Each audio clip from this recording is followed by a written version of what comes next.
Palpak na, nagmamaktol pa. Ito ang banat ng mga kongresista sa ginagawa ni VP Sara Duterte na pag-criticize sa administrasyon ni Pangulong Ferdinand Marcos Jr. Matapos magbitiw bilang kalihim ng Department of Education, ay tila ba lumabas ang totoong kulay ng vice-presidente. Sa ilang pahayag ni Sara Duterte, ay tila ba binabatikos nito ang gobyerno ng kanyang katandem sa Uniteam. Hindi matanggap ng vice-presidente ang bagong patakaran sa ilalim ng bagong Pilipinas. Ngunit, nires baka ng ilang mambabata si Vice President Sara Duterte sa mga ipinahayag nito sa publiko pagkatapos magbitiw bilang miyembro ng gabinete ni Pangulong Ferdinand Bongbong Marcos Jr.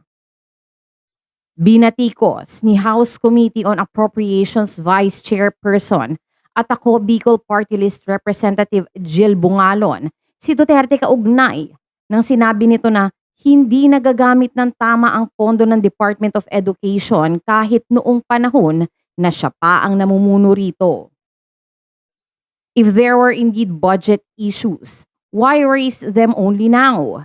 It's easy to blame others, but real leadership is about finding solutions and taking responsibility, sabi ni Bungalon. Sa isang panayam, sinabi ni Duterte na isa sa mga dahilan kung bakit siya nagbitiw bilang kalihim ng DepEd ay ang hindi tamang paggamit ng pondo ng ahensya na tinangka umano nitong itama subalit hindi niya nagawa.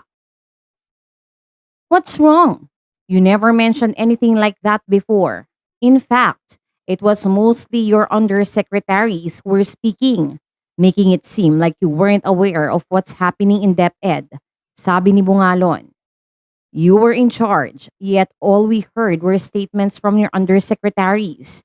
It seems like you were disconnected from the actual operations of DepEd. Giniit pa ng mga babatas. Sinabi ni Bungalon na sa panahon ng panunungkulan ni Duterte sa DepEd ay nanatiling mababa ang kalidad ng edukasyon sa mga pampublikong paaralan.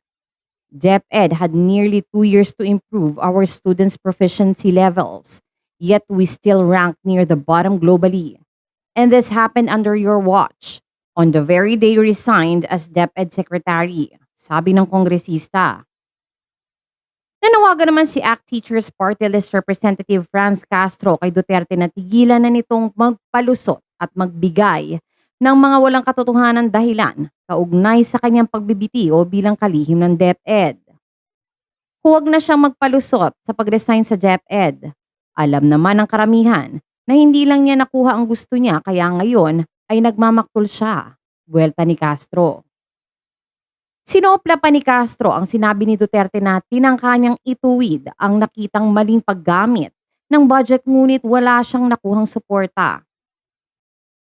Ayon kay Castro, ang malinaw sa lahat ay palpak at bigo si Duterte na tugunan ang mga mahahalagang issues sa education sector tulad ng kakulangan sa silid-aralan at kawalan ng sapat na sahod ng mga guro at education support personnel. Para kay Vice President Sara Duterte, ang panggigipit ngayon kay Pastor Apollo Kibuloy ay konektado sa pagiging kaalyado nito ng mga Duterte. Hindi lamang aniya si Kibuloy ang hinaharas ngayon ng administrasyon, kundi maging ang SMNI. Si Pastor Apollo Kibuloy, he suffers from, ano bang tawag dyan? Sabihin na natin na 2 poison arrows. Unang-una, alay siya ni former President Rodrigo Duterte. Tumulong din siya sa kampanya ko noong ako ay tumakbong Vice President. So merong anggulo dyan na politika, tapos meron ding gusto siyang kunin ng US government. Yun naman, hindi politika yun. Yun yung related sa mga cases niya sa United States of America, and I understand. He is well represented by lawyers. Dun sa mga cases niya and even dito sa Pilipinas, he is well represented by lawyers. Ayon kay VP Sara. Magdadalawang buwan na nang gamitan ng labis na puwersa ng Philippine National Police Special Action Force at Criminal Investigation and Detection Group o CIDG ang sanay pagsisilbi lang ng warrant of arrest kay Kibuloy at sa 5 pang kasama nito.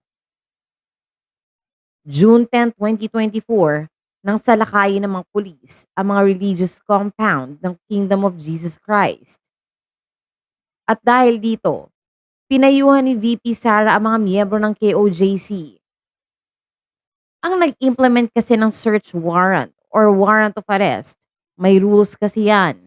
Kung ano ang dapat gawin ng pulis, kaya ang advice ko sa Kingdom of Jesus Christ ay paniguraduhin na kapag nag-implement ng search warrant o warrant of arrest, meron doong abogado o meron na brief na abogado kung ano yung rules of engagement sa implementation. Lalong-lalo na doon sa side ng Philippine National Police. Labas doon, pwede na magreklamo o pwede nang maghain ng kaso ang abogado ng KOJC. Kung meron man yung sinasabi na excessive use of force, pwede na maghain ng reklamo ang abogado ng KOJC. Payo ni VP Sara. Pinaalalahanan din niya ang mga ito na manatiling kalmado sa gitna ng hindi ka nais-nais na sitwasyon. At sa kabila daw ng lantarang pang-abuso ng gobyerno, ang hiling daw niya ang patuloy na pagrespeto ng misyonaryo ng simbahan sa umiiral na batas sa ating bansa.